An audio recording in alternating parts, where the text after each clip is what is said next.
o'qiyotgan vaqtimizda Qur'onga qarasak, har suraning beshida bir eskartmani, izohlamani ko'ramiz. Ya'ni Makkiya yoki Madaniya degan shaklda. Ya'ni bu sura Makki turdagi, Makki tipqi tava sura yoki Madaniy sura deb Qur'onning suralariga ikki xil ism qo'ydi. Demak, butun Qur'ondagi oyatlar tushishda mush ikki turga ayrilib turib tushgan.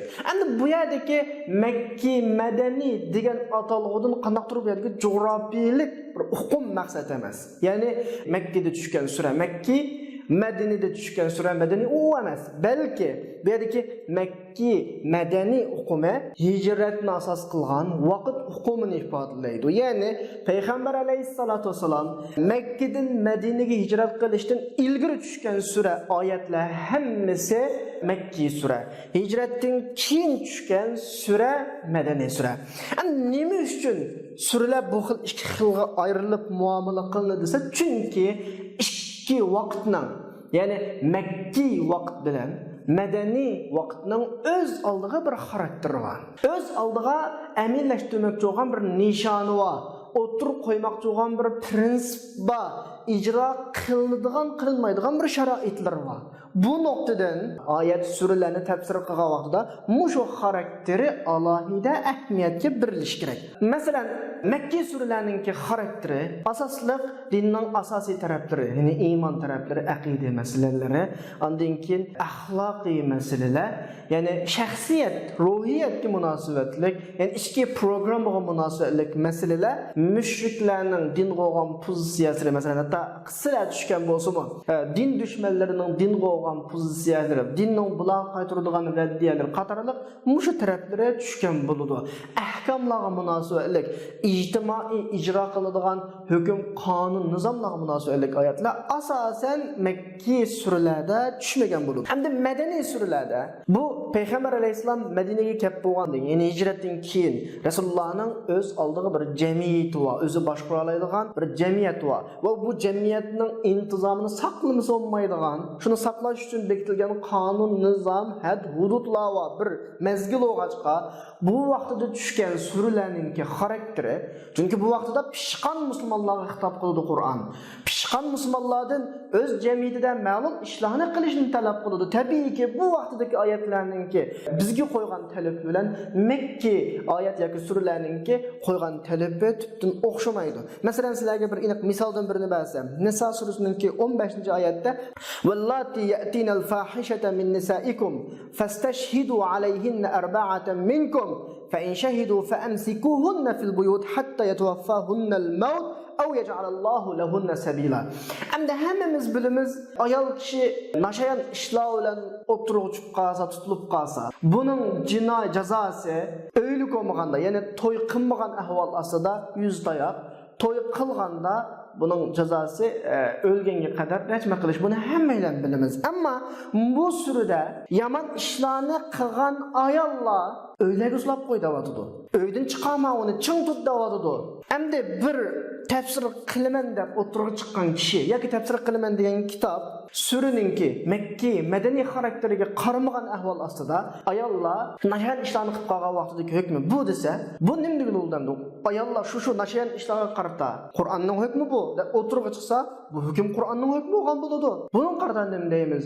Demak, bu yerda bizning alohida diqqat qilgan nuqtamiz shu oyatning Makkiligi yoki Madaniyligi. Buning Makkiligi demak chorisizlik demak. Chunki Makkada, ya'ni hijratdan ilgari Rasulullohning na hukm qilgudek bir jamiyat yo'qdi, hukm qilgudek bir sharoit yo'qki. U vaqtida buni hal qiladigan eng yaxshi usul sizning shunda qizlaring, xotinlaring bo'lib qolsa, uyga sulash, ya'ni uydan sirtqa chiqarmaslik. Undan boshqa qilgudek bir ish yo'q. Bir ish qilinmaysa vaqtda, uning had biranmaysa, chunki u jamiyat sizning emas, u jamiyat. U jamiyatda sen o'zingning mavjudiyati bilan qilib qolgan jamiyat ijro qilinmaysa. Mana bu oyat Makkada tushgan bo'g'achqa biz buningga bu xil shaklda muomala qilamiz. Ammo Madinaga kelsak, ya'ni hijratdan keyingi ahvolga qaragan vaqtimizda u vaqtida mustaqilsining bir jamiyat bo'ladi, ijro qilinadigan holatda va undan keyingi oyatlarni u yerga tatbiqlaymiz. Bu xil shaklda tushunish to'g'ri keldi. Bo'lmaganda Makki Madaniy taraflarini e'tiborga olmaganda mushta oyatlardan bizga masala chiqadi. Endi bir şeyde dep qo'shib tegishlik muhim halqadan birisi. Makki madaniy deb surining beshiga yozig'liq dedim ya.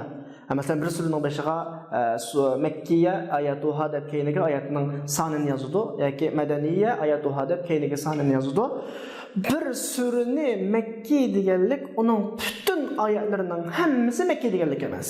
Bir surini madaniy deganlik butun oyatlarining hammasi madaniy deganlik emas. Balki Qur'oni Karimninki tushish ahvoliga nazar tashlasak, sura Fatiha va undan boshqa bir necha suradan boshqa suralar bir butun biroqlam tushmagan. Masalan, ba'zi rivoyatlarga qaraganda sura Baqaraning o'zi 5 yil, ba'zi rivoyatlarda 8 yilda tushgan deydi. Demak, bir sura boshlanib, oxir tugagandan keyin yana bir tushishni boshlaydi, undaq emas. Oyatlar qaysi maqomga, qaysi holga mos oyatlar tushaveradi. Payg'ambar alayhisalom buni o'zining yozuvchilariga Pukun oyatni, Pukun suradagi Pukun oyatning keyiniga yoz. Pukun oyatning oldiga yoz degan shaklda ta'limot beradi. Har holda Rasululloh dunyodan ketishdan ilgari suralarningki hozirgidek oyat nuqtasini tartiblanishi, Qur'onning suralar nuqtasini hozirgidek 114 suraning hozir tartiblanishini Rasululloh bir qitim oldidan o'tkazib, bizga shu shaklda alohida muqim bekitib berib ketgan bir taraflar urdi. U nuqtadan u xil shaklda bekitiladi. Ammo Qur'onning tushish jihatdagi uslubi hozir biz ko'rayotgan Qur'ondagi sura Fatiha boshlangan, nasan oxirlashgan yoki biz o'qiydigan har suraning ichidagi 1-chi, 2-chi, 3-chi, 4-chi, 5-chi oyat degan mana oyat tartibi bo'yicha tushgan emas. Birisi ilgari, birisi keyin. Hatto bir suraning oyatlarining o'zining ichida ba'zi sura oyatlar oldida, ba'zi oyatlar keyinida. Keyinda tushgan oyatlarni oldidagi numar bilan oldiga, ilgari tushgan oyatlarni keyingi numar bilan keyiniga tizgan. Buning hammasi Payg'ambar alayhisolamning ta'limoti. Undan o'tsak Jibrilning ta'limoti, undan o'tsak Alloh tomonidan kelgan ta'limotlar tizilgan, ammo tushish a shaklda bo'lgan. Shunga bir suraninki Makki deb ism qo'yilganligi yoki madaniy deb ism qo'yilganligi uning butun oyatlarining hammasininki Makki madaniy bo'lganligini ko'rsatmaydi. Bu nuqta qalbingizda qo'ysin.